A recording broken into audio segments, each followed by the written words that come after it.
welcome back to the YouTube channel. So today we are going to see a question combination sums from LeetCode. So in this question we are given some numbers. For example, in this case we are given 2, 3, 6 and 7, and we are given a target sum, and we need to find all the combinations whose sum add up to 7. So for example, you can say that one of the solution is 2, 2, 3, 2 plus 2, 4, 4 plus 3, 7. This is again one solution, and the one more solution is 7. So these are the two solutions for this problem. So you can pause the video and try by yourself. So the approach we are going to use to solve this question is using backtracking. So if you didn't check my previous video, you can go and check that first, because it is somewhat related to that. So we are again going to use same approach we used in our last question, which was combinations. So we'll just rub this off. So for example, we are given 2, 3, 6 and 7. So first we'll go for 2, and in every iteration we'll check whether to include that 2 or not. For example, here the target is 7, sorry. So first it is empty, and first we'll take 2. So 2 is there in our path. There are two variables which we'll be using. I will show down here. Yeah. So in this we are given a function combination sum, the combination sum, and the vector candidate which contain all the values, and the target sum. Here in this case it is 7, and in this case 2, 3, 6, 7. It is what present in this candidate vector. So we are here declaring a path and the result which we are going to ultimately return from our function, and this path contain locally all the elements which can be the answer. So for example, in the initial the path will be 2, then it may change to 2, 3, 2, 2, and when the target becomes 0, then we are going to store that in our resultant vector of vector. So I'll explain. So we'll start from here. So in the starting we are given 2, 3, 6 and 7. So target here is 7 still. So first we'll start from here, because target is not equal to 0. So we'll start here and we'll iterate towards the candidate sums. So first it will be going to take is 2. Now the target is still 7, and then 2 is not greater than target, so it will not go in this condition, and we'll just put in our path. So path now contains 2.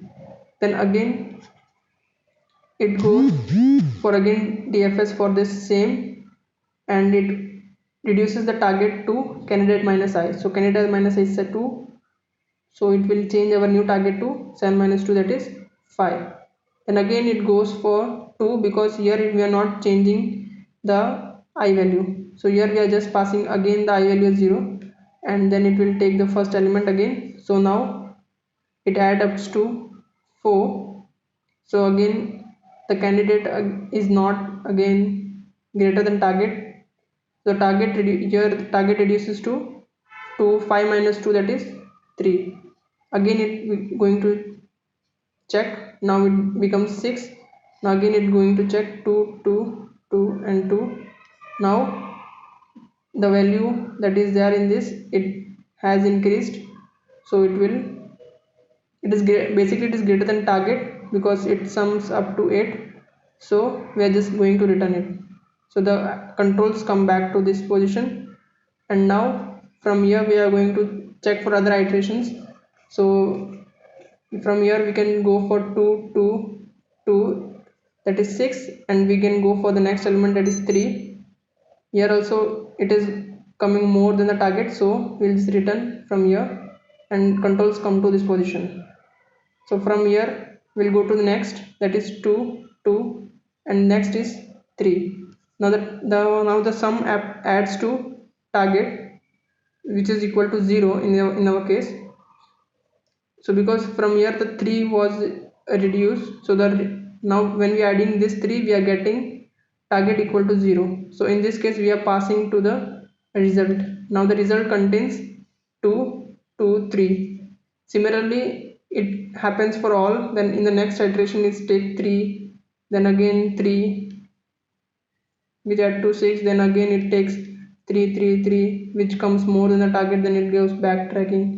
And then similarly when it comes to 7, control come to 7, there is no other element to add in that, so 7 goes directly to the resultant and result vector. So the result vector now contains two values, that is 2 2 3 and 7. This is how it is happening. And one more thing to keep in mind is, in the initial we are sorting this vector. The reason we are sorting in this vector is in order to use this treatment, because we are sure that the next element which we are going to put is obviously be greater than the element we are putting now.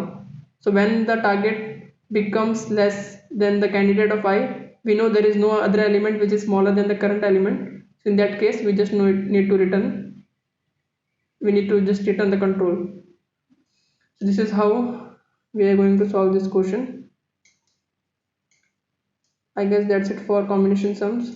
Basically it is we are using the same approach we used in the combinations. The only difference here is we are not changing the I value here. In the previous combinations we are increasing this I to I plus 1, but here we are just passing the same because we need to check all the combinations which are possible to add up to the target value. So I hope you enjoyed the video, and if you enjoyed, just go and subscribe to the channel. That means a lot to me.